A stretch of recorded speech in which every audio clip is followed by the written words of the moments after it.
ये पहले दस्तूर को बदलने की बातें कर रहे थे।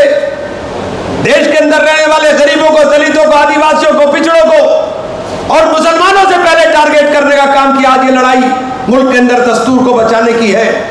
रामेश्वर ओरान जी, हमारे मिनिस्टर, हमारे स्टेट प्रेसिडेंट कमलेश महतो जी, हमारे भाई छोटे और मिनिस्टर आपके यहाँ इरफान अंसारी साहब, जावेद इकबाल अंसारी साहब, हमारे साथी भाई प्रणव झा जी, हमारे एक्स MP बुजुर्ग फुरकान अंसारी साहब और हमारे अभी तमाम चीज़ों को वक्त के बारे में बहुत बारीकी के साथ समझाने वाले हज़रत मौलाना अहमद अली फैसल रहमानी साहब, मंजूर अंसारी साहब, अनवर अहमद अंसारी साहब और छोटे भाई मिन्नत रहमानी साहब। साथियों, आज का ये दौर बहुत अजीब दौर चल रहा है। मैं एक शेर के साथ बात करूँगा। बढ़ गया था प्यास का एहसास दरिया देखकर, मैं पलट आया मगर पानी को प्यासा देखकर। भीख भी मांगते हैं अपने मोहल्लों में फकीर, कि भीख भी मोहताज होती है खतरा देखकर। आज मुल्क के अंदर अजीब हालात हो गए हैं। आज ये जो लड़ाई है, ये लड़ाई सिर्फ मुसलमानों तुम्हारे लिए नहीं है। आज ये लड़ाई इस दस्तूर और इस आइन को बचाने के लिए है, जिस दस्तूर और आइन के ऊपर मुल्क के अंदर खतरे के बादल सबसे ज्यादा मंडराने का काम कर रहे हैं। ये पहले दस्तूर को बदलने की बातें कर रहे थे। देश के अंदर रहने वाले गरीबों को, दलितों को, आदिवासियों को, पिछड़ों को और मुसलमानों से पहले टारगेट करने का काम किया। आज ये लड़ाई मुल्क के अंदर दस्तूर को बचाने की है। ये वक्त कानून लाया गया। वक्त कानून के अंदर आर्टिकल 14, 25, 26 और 29 जो हमारे अधिकार संविधान ने हमें दिए थे, बाबा साहेब भीमराव अम्बेडकर ने संविधान लिखा और संविधान इन लोगों के लिए एक किताब हो सकती है, लेकिन हमारे लिए एक ग्रंथ है, हमारे लिए एक जीने का तरीका है जो मुल्क के अंदर हमें आजादी की सांस लेने का एहसास कराने का काम करता था। लेकिन ये लोग बदलना चाहते हैं। ये लोग चाहते हैं कि मुल्क के अंदर उसी दौर के अंदर चला जाए जब गुलामी की जंजीरों में जकड़ के लोग रहते थे। मैं कहना चाहता हूं, ये लड़ाई मुसलमानों की नहीं है। ये लड़ाई इस वक्त देश के दस्तूर को बचाने की है। देश के अंदर रहने वाले आदिवासी, देश के अंदर रहने वाले पिछड़े लोग, देश के अंदर रहने वाले दलित लोग, देश के अंदर रहने वाले गरीब लोग। अभी मुसलमान से नंबर आया है, तब कल अगला नंबर तुम्हारा है। अगर आज नहीं जागने का काम करोगे तो कल इतनी देर हो जाएगी कि आपके हाथ में कुछ बचेगा नहीं। ये वक्त बिल लेकर के आए। वक्त बिल के ऊपर JPC के अंदर अल्लाह ने हमें मौका दिया, नासिर भाई बैठे, इन्होंने हमें शामिल करा दिया। अंदर लड़ाई हो रही है, मजबूती के साथ लड़ाई हो रही है। आपके सिपाही मजबूती के साथ अपनी बात को रखने का काम कर रहे हैं। लेकिन आपको भी समझना पड़ेगा, आपको भी समझना पड़ेगा कि आपके बीच में कौन कौन लोग हैं। आकर के आपको बांटने की बातें करते हैं, तरह तरह की चर्चाएं शुरू कर दी। वक्त किसी को क्या दे रहा भाई? एक चर्चा हुई के साथ वक्त ने किसी का भला क्या किया भाई? अरे अल्लाह के बंदो, पहले वक्त समझ तो लो। तुम्हें यही नहीं पता वक्त है क्या? पहले समझ तो लो वक्त क्या है। वक्त कानून हिंदुस्तान के अंदर है 1913 के अंदर, और 90% हमारी वक्त प्रॉपर्टी उससे पहले की है। वक्त किसी कानून से बंधा हुआ नहीं है, ये हमारे फरीजे के अंदर शामिल है। आप लोग कहते हो कि वक्त क्या है, और वक्त ने भला क्या किया? जब नमाज जहां पढ़ रहे हो वो भी तो वक्त है, जहां दमन हो रहे हो वो भी तो वक्त है, जहां ईद की नमाज पढ़ रहे हो वो भी तो वक्त है। ये कानून से बंधा हुआ फरीजा नहीं, ये हमारे मुस्लिम पर्सनल लॉ से दिया हुआ एक सलीका और एक सलीका है।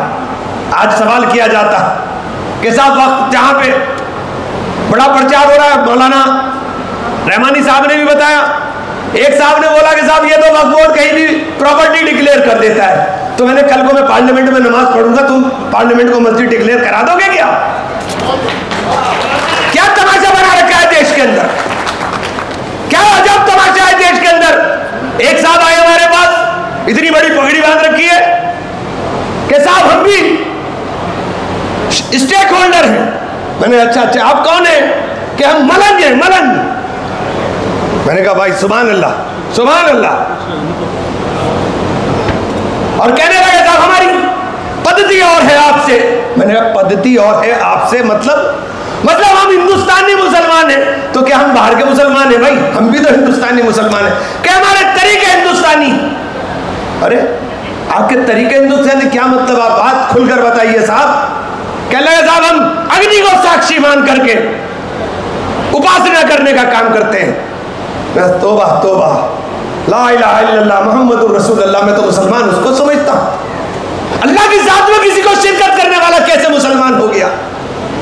तुम अल्लाह की जात में शिरकत करते और उसके बाद कहते हो कि मुसलमान नहीं। आप स्टेक होल्डर नहीं हो सकते। इसी तरह से और लोगों को बीच में अपने छोटे छोटे मफाद के लिए वो बीच में आकर के कहते हैं साहब हमारा भी है। अरे समझदार सुधर जाओ, समझ जाओ, तुम्हारा निशान नहीं मिलेगा। ये लड़ाई सिर्फ वक्फ की नहीं है, मुसलमानों तुम्हारे खिलाफ नहीं है। ये लड़ाई इस मुल्क के अंदर इस्लाम के खिलाफ लड़ाई की शुरुआत है। अगर अब भी नहीं समझ में आ रहा है तो कब समझोगे?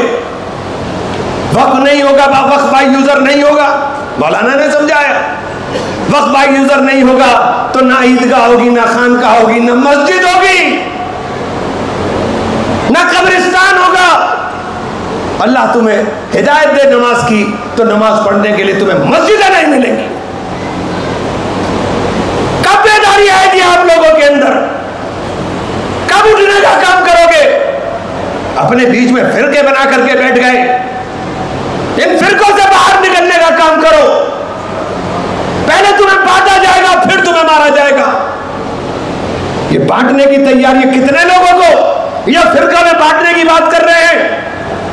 कितने लोगों को फायदा पहुंचाने का काम किया? वक्फ बोर्ड के अंदर 20 वक्फ काउंसिल, सेंट्रल वक्फ काउंसिल में 20 मेंबर होने चाहिए।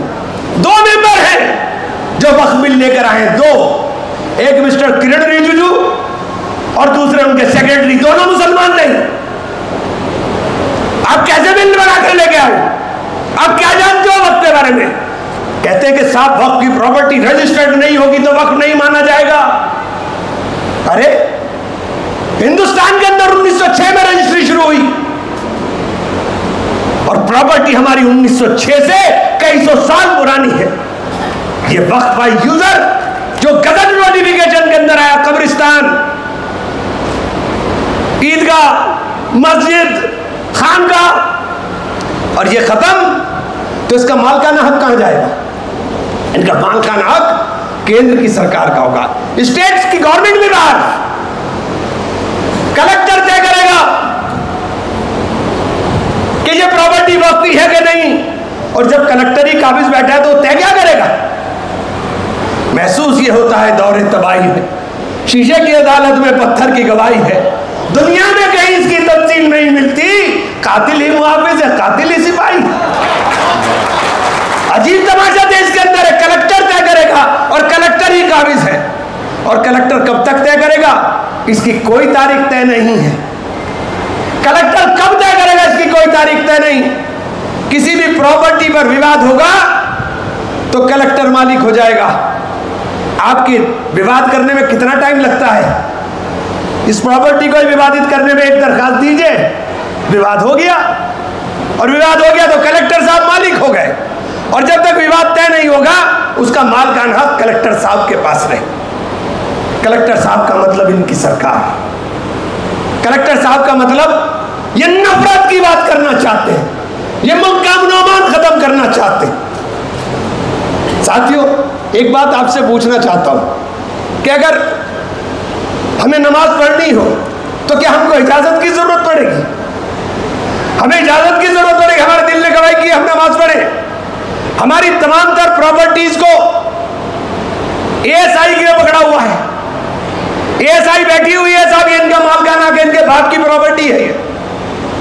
हमारे आबा उस्ताद ने बनाई थी मस्जिद, लेकिन ये पूर्वक के हम लोग संरक्षण करने का काम करेंगे। मैंने भाई संरक्षण करने का काम करेंगे तो संरक्षण कीजिए।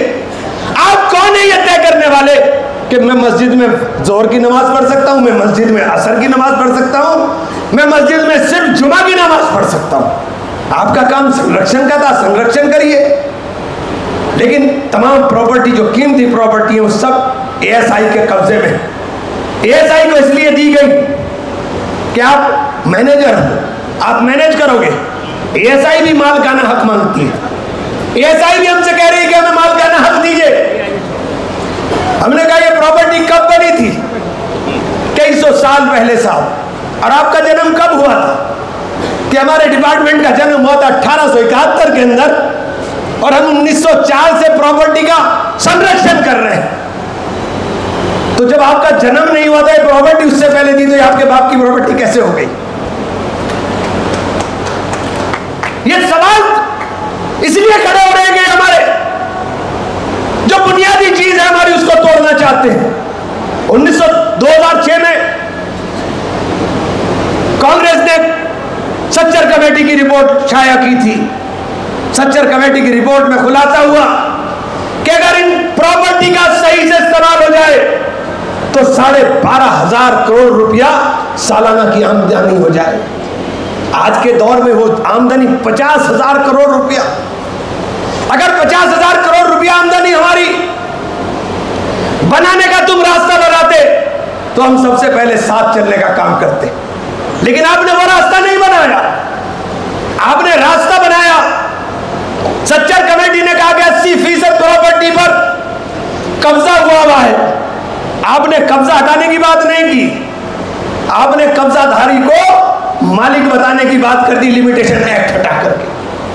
उसके ऊपर से आपने मालिक बनाने का रास्ता साफ कर दिया। जो वक्त की प्रॉपर्टी कब्जाएगा उसको कोई सजा नहीं होगी, उसकी सुनवाई भी कोई भी मजिस्ट्रेट, जूनियर मजिस्ट्रेट कर लेगा, ना उसको जमानत की जरूरत होगी। तो आप तो हमारी प्रॉपर्टी को कब्जाने की बात कर रहे हैं।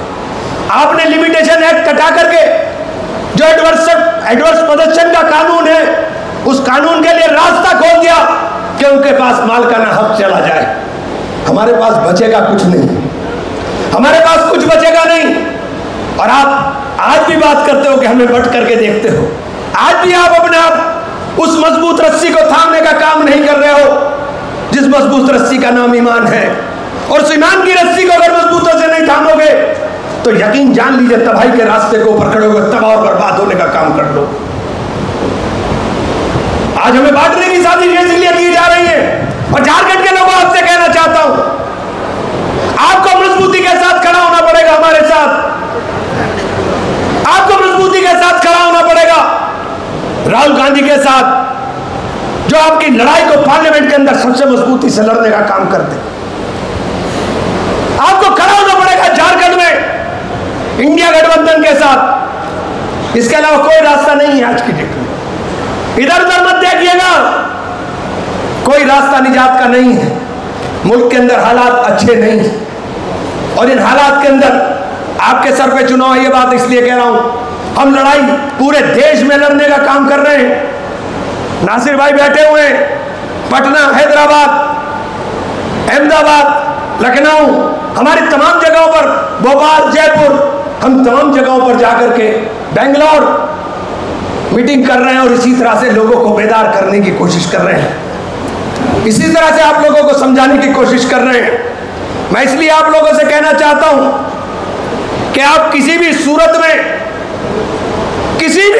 में कोई कितना भी आपको समझाने की कोशिश कर ले, इनके बहकावे में मत आना अपने आप को बर्बाद, क्योंकि जमहूरियत को खत्म करने की लड़ाई आज ये मुसलमान से शुरू हुई है, कल ये आदिवासी पे जाएगी। आदिवासी मुख्यमंत्री बर्दाश्त नहीं होता इनको। आदिवासी मुख्यमंत्री को जेल में डाला जाता है, बेइज्जत किया जाता है। मौजूदा मुख्यमंत्री जेल में जाएगा, वो बेइज्जत किया जा रहा था। और वो बेइज्जती सिर्फ हेमंत सोरेन की नहीं थी, वो बेइज्जती इस मुल्क के दस्तूर की थी, इस मुल्क के आइन की थी। इसलिए आपको समझना पड़ेगा कि आज ये वक्त नहीं है कि हम लोग इधर उधर की बात करें। आज जरूरत इस बात की है मुत्तहिद और चाबाक राय के साथ हम लोग फैसला लेने का काम करें। और मैं मुबारकबाद देना चाहता हूं तमाम साथियों को जिन्होंने इस कार्यक्रम का आयोजन किया।